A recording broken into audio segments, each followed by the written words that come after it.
Well, today, as I told the children, marks a new season in the church calendar. Today we enter the season of Lent, which is, for you confirmation kids, 40 days, not counting Sundays, leading up to Easter. It is a time of self-reflection and repentance. It's a time of turning away from self and turning toward God. And this year, we are, in addition to our faith in film, the way that we picked our films, the way that we tried to structure this series was to think about what are some of the major lessons that Jesus taught his disciples as he was preparing for the journey to Jerusalem and the journey to the cross, knowing that he was going to leave them. What are some of the major themes that he tried to teach those disciples and help them understand? And so then we took those themes and we paired them with movies. So if you think it's a weird list of movies, it's weird because we were really trying to hit certain themes. So today our theme is compassion and love for those on the outside. Jesus was always pushing the boundaries of the people that we talk to, pushing the boundaries of those who were accepted by God's grace. Jesus, his story begins in Matthew not with his birth, but with a long list of names. In the genealogy of Jesus, as there's lots and lots and lots of names, 14 generations before David and 14 generations after. As you study that list, you see that it's a peculiar list in a lot of ways, because there are women that make the list, and women almost never made those lists, but these women that make the list are outsiders, and they're foreigners, and there's other people on that list that did bad things that are from the outside. And so as we look at this list, we see that perhaps there's something different that Matthew is trying to tell us about Jesus. And then the first people in the Gospel of Matthew that call Jesus king are magi, the wise men. We call them sometimes the three kings from the outside, right? They're foreigners who weren't even worshiping Judaism. Certainly they weren't Christians yet, because there were no Christians. They came following their own Zoroastrian faith, but they came because they saw there was something special about Jesus. These outside people looking at the stars figured out that there was something going on, and they went to see Jesus, and they called him king. Jesus heals a Roman centurion servant. Now, that might not strike you as odd, particularly if you've been in Sunday school and heard that story a lot, but that was a really big deal. Can you imagine being conquered by an enemy country, hating the enemy soldier that occupied your land, and then having Jesus say to that enemy soldier, "Sure, I'll heal your servant because you have great faith." No one does that. He was a centurion, for Pete's sakes. No one wanted to accept him and love him. But Jesus healed his servant. Jesus was not afraid to heal those with leprosy, the people that nobody else touched. Jesus often went to the other side of the lake, the land where the Gentiles lived. He went through Samaria. He was not afraid to go to the other people on the other side. Jesus was compassionate. And at the end of the gospel, Jesus says to the disciples, "Go and make disciples of all nations." Go everywhere to all the nations and make disciples, baptizing them and teaching them of all that I have taught you. And that, my friends, is just the first gospel. We could go through Mark, and we could go through Luke, and we could go through John, and we would find some of the same stories and some different stories about how Jesus was always pushing the boundaries and loving those who were on the outside. I think if I were to have polled you before you entered this space, the one thing that you could have told me about Jesus before you came is that he loved everyone. Mostly this is a widely known fact, right? That Jesus is nice, that Jesus is kind, that Jesus is loving. Even Gandhi said, "I like your Christ. I do not like your Christians. Your Christians are so unlike your Christ." And that statement sort of rankles. It sort of gets under our skin and says, oh, I don't want to be like that. But there's something that Gandhi, that people outside the faith have an appreciation of who Jesus is, right? And part of it is that he was nice, that he was kind, that he was loving to absolutely everyone. And so, when we read Matthew 15, we have a problem. Did you notice the problem? There's a problem here. As kind and loving and amazing as Jesus was, there's a handful of stories, not very many, but enough, where Jesus wasn't nice, where he wasn't kind, where he was, in fact, downright mean.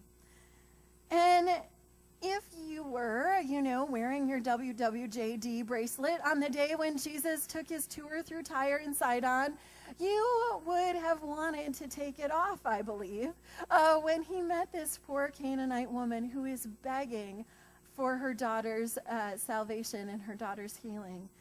This woman is calling and begging for Jesus to heal her, and Jesus says, first, he doesn't say anything. He ignores her. And then when the disciples finally make him address her, he says, I came for just the lost sheep of Israel. It's not right for me to take the children's food and throw it to the dogs. Now, I don't know about you, but this is not something that strikes me as a compliment.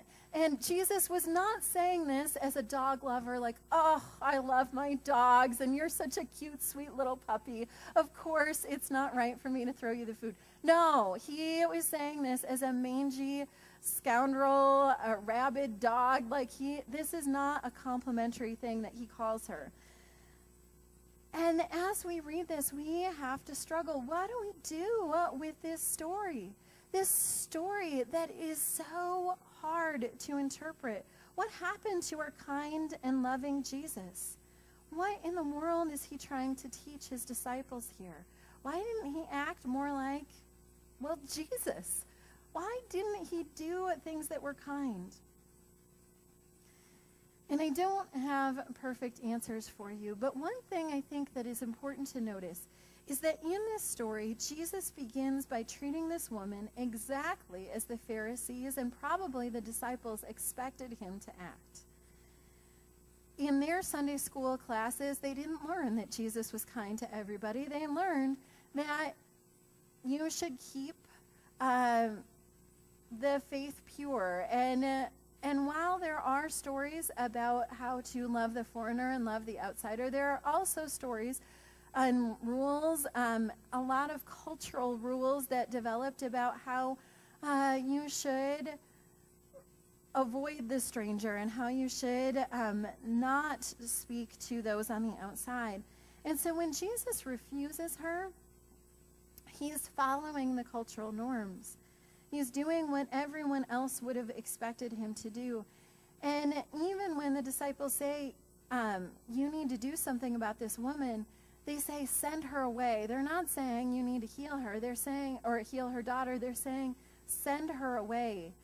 And so we have to ask, what is it that he does by even looking at her and addressing her and having a conversation with her? There's something deeper happening here.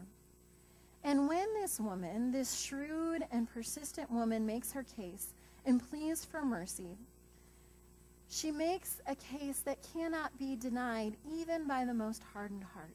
The way that she pleads her case and says, even the dogs get to eat the crumbs.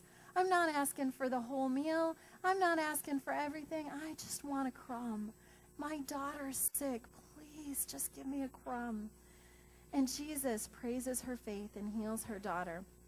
And what we see in this story through this dialogue is that this woman has a far greater faith than a lot of the people who are on the inside circle. Probably this woman has a greater faith than most of the disciples at this point. This woman knows that Jesus can do great things, and she does not give up until Jesus allows her to have just a crumb from the table.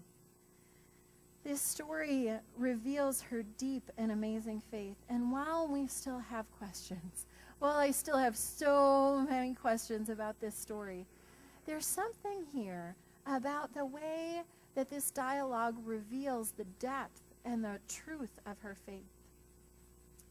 So this week, our movie of the week is Chocolat.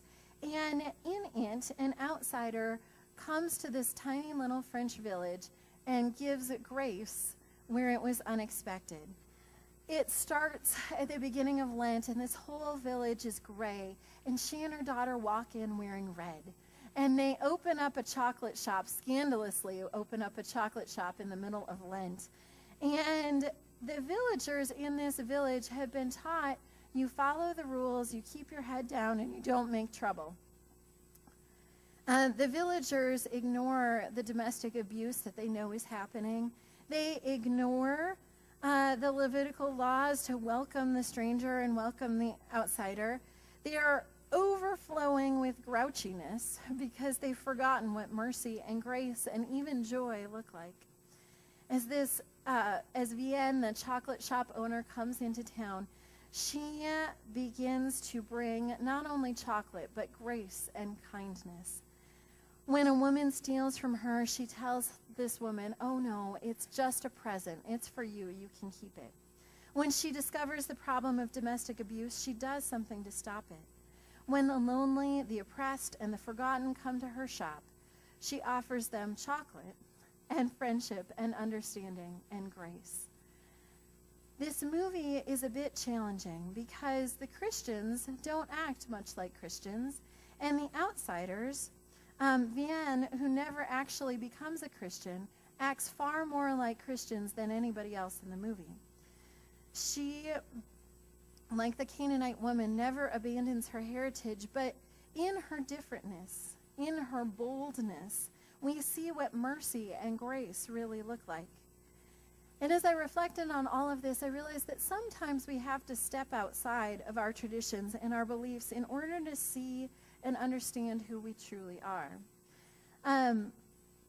One of the first places, maybe not the first, a place where I learned this lesson well was when I stepped into seminary. I went to a Presbyterian seminary, and I said to my advisor before I went there, I'm nervous. How will I learn the Methodist traditions at this school? And he said, you will learn them much better than any of our United Methodist seminaries because you're a minority.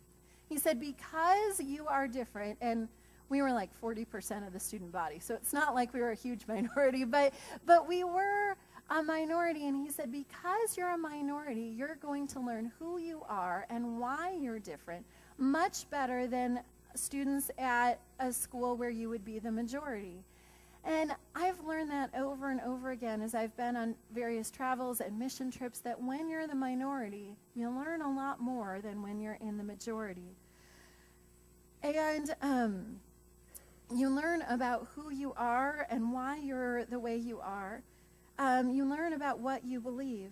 Sometimes it is the atheists and the strongest anti-church people that I know in my life that show me the best examples of what it means to be generous and what it means to be kind. And I think, why is that? Shouldn't I be teaching them generosity? Shouldn't I be the greater example of faith? But sometimes it's people outside that have to teach me what kindness really looks like. Sometimes when I look at our religion from the outside, I see the cracks and the problems that exist and long to fix them in a better way. We need outsiders, I think, much more than we realize. So in the end, I don't really know why Jesus responded so harshly to this poor woman. But I do know that in doing so, he pushed her to clarify her needs. He tested the quality of her faith. And it makes me ask, do I trust Jesus as much as this Canaanite woman? Do I trust him even more? Do I keep praying? Do I keep asking when the results at first don't seem to be the way I want? And then, more importantly for our context today, I have to ask, what does Jesus teach us about those we are called to love? He does bring healing to this woman's daughter. He does see those on the margins and the outside of the faith. I think this story is important because it tells us that Those people who are annoyingly persistent, those people that we don't think have much value in God's kingdom, sometimes teach us more about who we are than we realize. We need the lessons that they can teach us about our faith. So this week, here's your challenge. Think of the most irritating person you know. Think of the person that is outside of the church that irritates and frustrates you because they never want to go along with your beliefs. And this week, spend time praying for them. And ask what it is, what lessons that the outsiders can teach us about our faith. Challenge yourself to love those, especially those who are on the outside. Let us love those who are on the outside because Jesus loved them too, and because Jesus gave us grace as well.